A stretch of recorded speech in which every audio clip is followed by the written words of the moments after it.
Hello and welcome back to the Common Colt Podcast, a Colts podcast with real takes and no clickbait. I'm Josh Hudgens, joined by Dan Hertzler. Dan, what's up? Hey, man, we are on draft day eve, man. This is like Christmas Day for us tomorrow. All this is going to come finally to an ending. We're going to figure out who our quarterback is. But, hey, like it's been all week, there is just more information, more news being thrown out there. We're really focusing on CJ Stroud. Josh, there's some stuff going on that's kind of making you think a little bit here, right? Well, I don't know. Sometimes you'll watch these guys right before the wedding and then he'll stand the lady up at the altar or she stands him up. I'm starting to get cold feet. I'm like, I don't know if this is our forever, that kind of thing. And, I mean, well, for the record, in case this is first time listening, you have been Bryce Young, CJ Stroud, Will Levis, and Anthony Richardson, right? That's your four. We agree on the first two. I switch them. I like Anthony Richardson 3, but Stroud has been your number 2. Now you're starting to waver a little bit on that, right? I'm getting a little nervous, and here's why. So pre-draft, pre-combine, they started off with the interview where it was the first time a lot of people heard from CJ Stroud, and he says he likes to emulate his play from Deshaun Watson and Michael Vick. Now, look, if you listen to the interview, he did not mean off the field. He meant play style. But as a franchise quarterback trying to get drafted, that's not something you would hear from like an Andrew Luck or a Peyton Manning.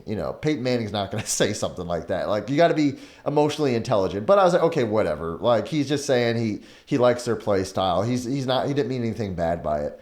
We move past that. Then, you go through this draft process. There's the rumblings, which I think me and you both thought were somebody just trying to get clicks. Brady Quinn got chastised, probably rightfully so, for how he handled some of that stuff.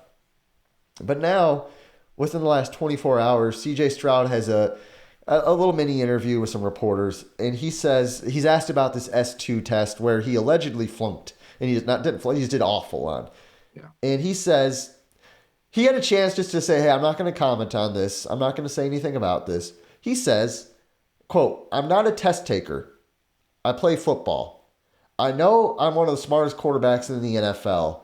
I don't think you can play at Ohio State and not be smart.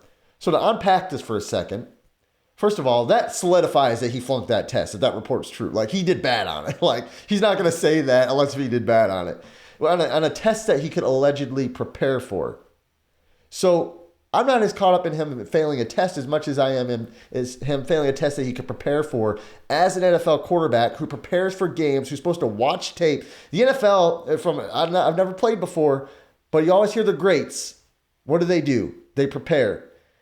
I'm not saying CJ Stroud's going to be a bust. I'm not saying the Colts shouldn't pick him. What I'm saying is I'm starting to get something's off. Something feels off to me. Maybe I'm overreacting. It's draft night eve. Shoot me straight. Tell me. Yeah, you are overreacting. Listen, okay. We as Colt Nation, we got this history. Peyton Manning, Andrew Luck. Both those guys would be kind of off the chart when it comes to not just football intellect, but just interviews, what to say, right thing to say. Those guys were just really top of their game in both those areas. CJ Stroud might not be that. He's still a young kid. He's about ready to be drafted. His whole world's going to get changed. He might not have all the right things to say. I could care less about that. I could care less about this S2 test, whatever it is, because, hey, bottom line, if you have kids or if you have ever done any coaching or you're a teacher, you realize there are people out there that just don't take tests well. And he might be one of those guys that just doesn't take a test well. That's a legit thing. And he's right. He wouldn't be able to be a quarterback if he couldn't be able to understand the position. Listen, Brett Favre famously said in an interview a few years ago when he was talking, I think, to Ty Detmer. Ty Detmer's talking about cover 2. Brett Favre's like, what's the cover 2? I mean, Brett Favre played in the NFL for 20-some years, Hall of Famer. He didn't know what a cover 2 was. Yeah. Some of these quarterbacks just don't understand that stuff, but they know how to play the game. And I look at CJ Stroud. Listen, I was not a big fan regular season. I think he had some pretty subpar games for the kind of talent he had. But that Georgia game sold me that this dude can play. If he can go up against the Georgia defense, which there was only one other quarterback in the last 2 years that put up the kind of numbers he did, Bryce Young, CJ Stroud. Listen, CJ Stroud is a good good quarterback. If the Colts get him, we should be tickle pickle about that. I love that phrase, tickle pickle. Hey, we should be tickle pickle about these guys because CJ Stroud, it is a good quarterback that his accuracy is right on, his mechanics are right on. Let all this other stuff blow out. This is all smokescreen. Don't worry about this. Let's get excited about it. Yeah, I want to be excited, and maybe it's just like the wedding. It's like, this is I'm committing myself to this, and this is why, and as fans, I think we need to realize this is why we don't make the decisions. Yeah. Like these GMs and executives, yeah, they screw it up sometimes, but they look at everything from start to finish. And the truth is, sometimes we get in debates with people online, and these guys haven't even watched tape.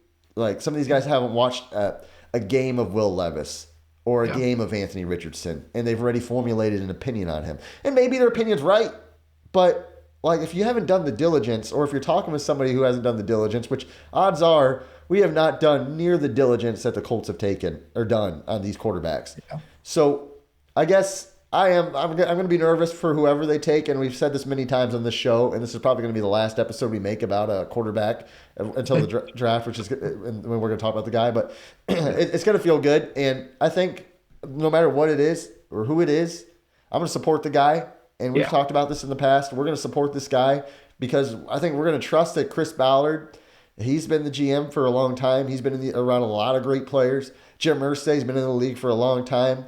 Shane Steichen, been in the league with a lot of great quarterbacks. We're going to trust their brains over ours, and I think that's just the right thing to do. And again, we can have preferences. As fans, you'll have preferences. But we got to acknowledge all four of these quarterbacks have some questions. Yeah. And that's just what it is. And it's not that we grant somebody and then we want them to be perfect. They're going to be perfect in interviews. They're going to be perfect reading defenses. They're going to be perfect running the ball. They're going to be perfect throwing the ball. They're not. They're not going to be that. But each one of these quarterbacks have some strengths that we should get excited for. So whoever the Colts get, and they are going to get a quarterback, we just got to look, hey, this is what this guy can do. Let's hope he grows in the other areas, because you can go through all the draft classes over the last 10, 20 years, and there are busts that we thought were surefires. There are surefires, or there were busts that we thought were busts. They become surefires. Yeah. We really don't know until we figure this out. But to your point, I believe in Shane Steichen. I believe in the Colts, and I believe whoever they're going to get is going to be the guy that we're going to be cheering on for a long time. Yeah. So, guys, one last time, put it in the comments. What do you think? Who's it going to be? Are you tickle pickle about it? I'm tickle pickle about it, baby. I'm hoping my pickle tickle is going to happen, is all I'm going to say. So, guys, thanks for watching. And until next time, thanks for watching the Common Colt Podcast.